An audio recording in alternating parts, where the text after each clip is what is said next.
Yo, what's up? So today I wanted to talk about the 3 reasons why I keep going back to my blooper pedal. I recently did a live stream and I kind of wanted to dive deeper into what I was talking about in that live stream here as to reasons why I keep going back to this. But for starters, might be a deal breaker for you. It's mono, which super blows. For example, listen to this chord. Listen to that width. Now listen to it through the blooper. Dead straight. All that just goes away and it sucks. But let's move past that and focus in on why I use this. I use the blooper not as a looper, but as a delay because it has this really awesome repeats knob. So essentially what I'm going to do is create a little loop, boom, boom, and I'm looping nothing, but it's looping infinitely. If I send something to this by turning on overdub, normal mode, turn our stability down, modifiers, right, it's just going to loop this forever. But if I turn the repeats down, it now turns into a delay. But what's cool is I can turn on our modifiers. I've flipped this to 6. This is now my filter of just the delayed signal.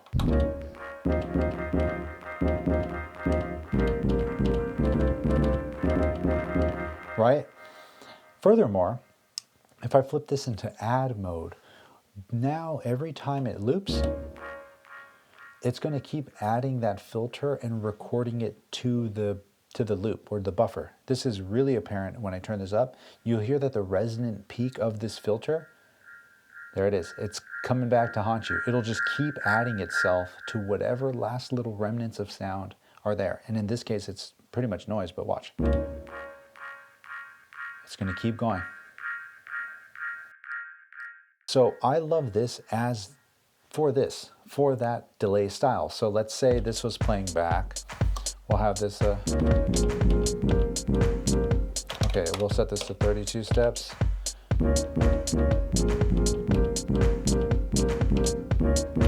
Okay, I kind of missed the first one. You get the idea. We'll go ahead and put that right on. Right, now we'll turn this looper on. Oh, let me reset this. So I'm gonna clear the loop and create a smaller segment of time, right here. Dun, dun.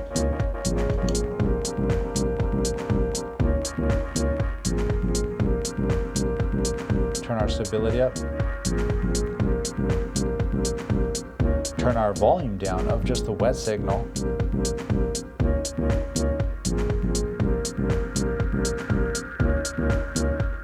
And this is so sick, just like this.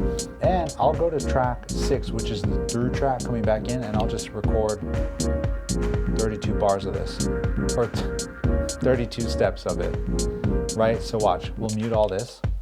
Track 7's listening to the record buffer of track 6. Oh, I have some crazy settings on here. And we'll set this to 32 steps. Now we'll go on to the second step, take that off.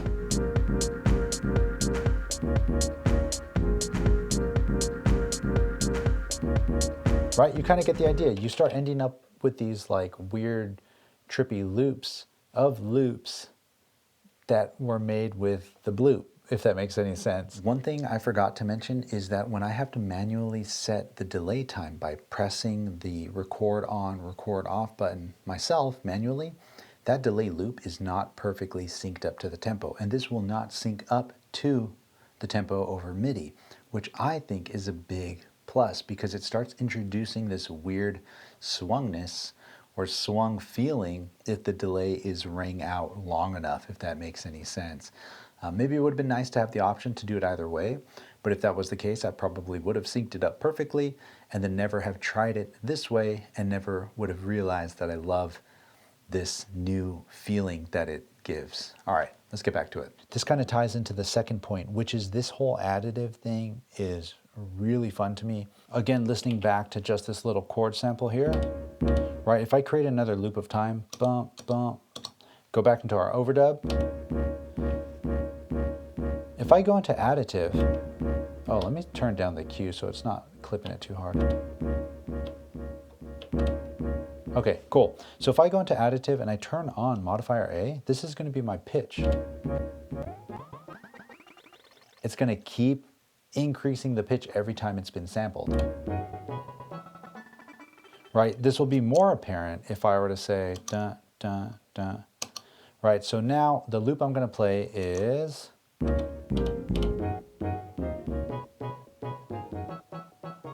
Every time it comes back around, it's going to pitch it up more and more and more and more.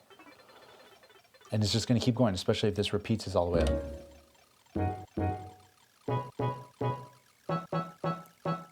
And it's just going to keep going. Turn the filter on with this.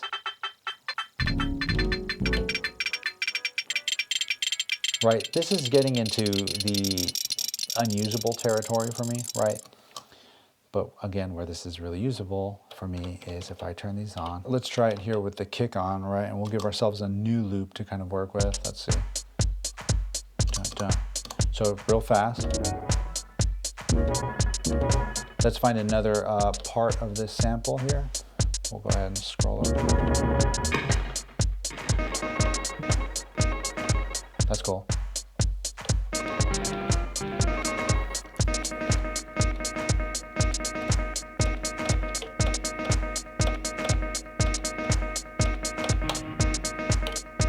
Okay, cool. So there's like our little loop, right? That's going here into the overdub mode.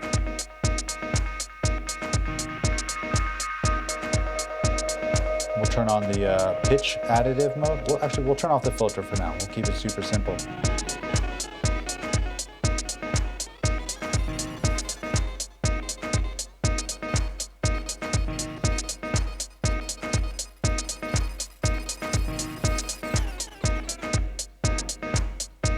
Or reverse.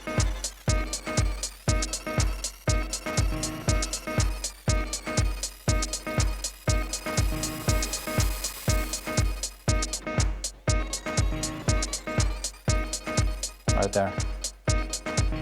And then again with that filter, repeats that. Volume up. And wildly, there is actually a dry kill switch on the back of this. So we're not listening to the Octatrack at all, we're just listening to the affected signal. And I'm going to turn our modifier A off. And I'm going to go into normal mode, so the pitch stays the same.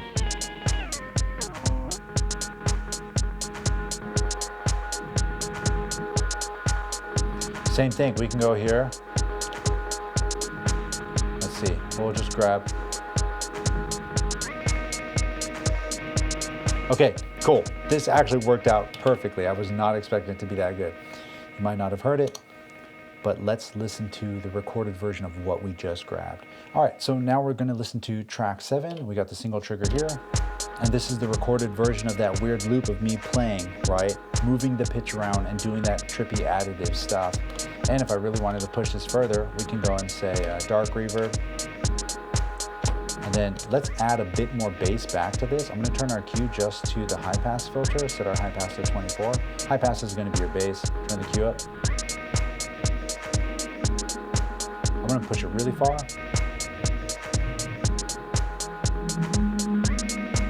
That's kind of cool.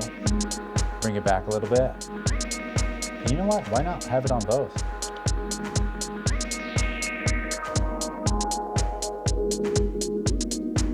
Right, and now we can go and finish this off with like some bass sound. I don't know, let's see. Did I not record any basses here? Here, let me find a bass real quick. Okay, so we got this sample here. I'm gonna turn up the distortion on the filter page just a little bit. It's a really long loop. I don't need all that. We just need to go and look at this last little section here. That's fine. So I know that sounds crazy, but we can shape this up with our amp, turn that down, our release down, and then filter down. A little bit of Q.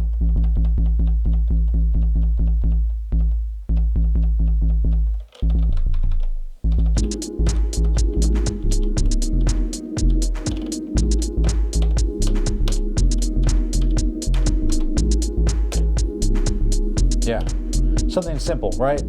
Anyway, this is kind of getting a little bit into the weeds of where I wanted to take it. But those are the, did I mention 3? Oh, I guess the third one, just because I wanted to use the number 3. Stability knob with the additive modes, with the regular modes, with the weird sampler mode. It just kind of adds that really pretty, trippy, slow kind of lo-fi sound, right? For example, if we were to take this, clear this loop out, listen to all this stuff here, give ourselves a new loop, but send this new recorded loop through this. Oh boy. Now we can hear our previous loop going through the blooper. If I turn the stability up, just adds that really pretty kind of ugly sound, I guess. That's the last but not least reason why I love the blooper. Anyway, my friend, it's always good to see you. I'll be here kind of jamming around.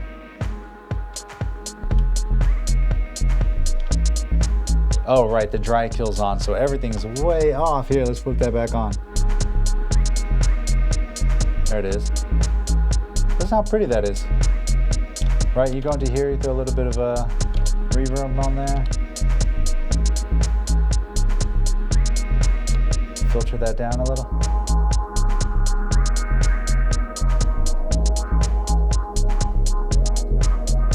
And you just push it. Just keep pushing it further. That's all I want you to do. Push yourself to your limits. Go sample something, make it weird, loop it up somehow. And yeah, until next week, my friend, it's always so good to see you. Share the love, share the knowledge. Knowledge is power. Peace.